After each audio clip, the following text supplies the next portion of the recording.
I went my whole life not believing that hell was real. I said, I didn't want to believe in all that dark stuff, there's no hell. That's what I thought, but there is a hell. Jordan Samuel believes there's a hell because he believes he's been there. I could hear cackling, like laughing, like laughs, they were demons. I could hear stuff. Earlier in his life, he never believed hell existed. If I live my life and do the best I can do, like karma-wise, what goes around comes around, I'll just be the best man that I can be.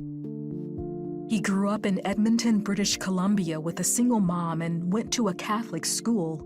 He was naturally inquisitive and asked a lot of questions about Jesus. How could one man come and just die for me? And, who is this guy? And for that, he was kicked out of class. But my third time getting kicked out of class, I remember saying, you know what? I never want to know this Jesus guy. Whoever he is, he just gets me in trouble and I just get kicked out of class and no one wants to give me answers about him and this is how people treat me. I don't want to know. His mom married, and for the next 15 years, Jordan says his family life was great.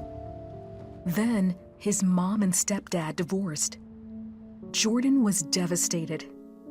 The only way he knew how to deal with the pain was to rebel.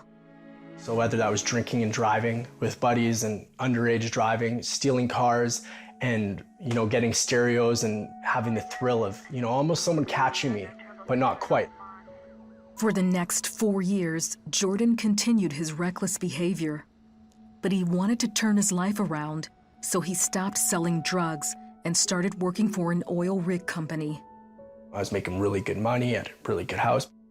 After work one day, Jordan decided to smoke some pot. He didn't know the pipe he used was laced with crack cocaine, something he had never done before. Jordan was sure he was dying. I can feel my heart going boop, boop, boop, boop, boop, boop, boop, boop, boop, slowing down, boop, boop, boop, boop, boop, and then boop, boop, boop, like fluttering. Jordan believes in that moment he went to hell. All these women and all the things you think you want in the world, money, cars, success, all these things that I had, and I was driving, I was just loving it. And then all of a sudden this car broke down. All of a sudden these women turned to huge, huge demons. And it earthquaked. And I look behind me and I can hear screaming, it's all red and black. Turn around, get out of here.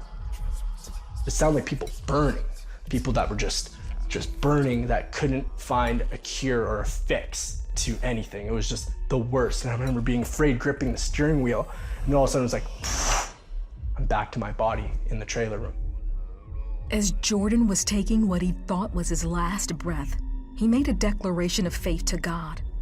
And my heart's going, boom, boom, like the last beat. Not even knowing why, I just said, I believe. And all of a sudden, boom, I'm gone. That's when Jordan says Jesus pulled him out of hell and took him to heaven. He was all in white. He was in a robe when I saw him. And he looked at me and he wears a crown on his head. And his eyes are fierce like fire, but there is no like color, just bright looking at me. And he just is amazing. You're at his feet. You're at the Lord's feet because he's just perfect. You worship him because he's the Almighty. You worship him because he saved us. Then Jordan believes he was standing before God. The Lord went to the right hand of the Father, and I began to get judged by the Father. And it was the worst, because what happened was he played secrets in my heart that I locked away, that I only knew that I ever did. And I thought no one could do, and I could feel what God felt. And I said, Lord, forgive me. Like it was the worst feeling. And he just comes in and he hugs you. He says, all is forgiven. My old heart was broken. My old heart needed fixing. And God gave me a new heart. All of a sudden, he told me he loved me, that I'm not alone, that I've never been alone. He showed me all the times in my life where I thought I was lucky, that I thought I was alone, but how his hand was always just upon me. And he was always right there pursuing me nonstop. He hugged me again, told me he loved me. And all of a sudden, it was like, I'm back in my trailer room on the floor. I grabbed the Bible. It was like it was glowing and I held it. I opened up the Bible. First thing I ever read out of the Bible was Psalms 34. The happiness of those who trust in God. I began to read it and it was everything that just happened to me. Only God can do that. Jordan shared his journey to heaven and hell with his girlfriend Danica. His voice changed, his eyes changed, his body language changed. Everything about him was new. It was different. So there was no doubting that he had had the experience that he did. My mouth, my words, swearing, everything was like cleansed. I was delivered from any addiction I had. Today, Jordan and Danica are married with 2 children. They're missionaries preaching the gospel around the world.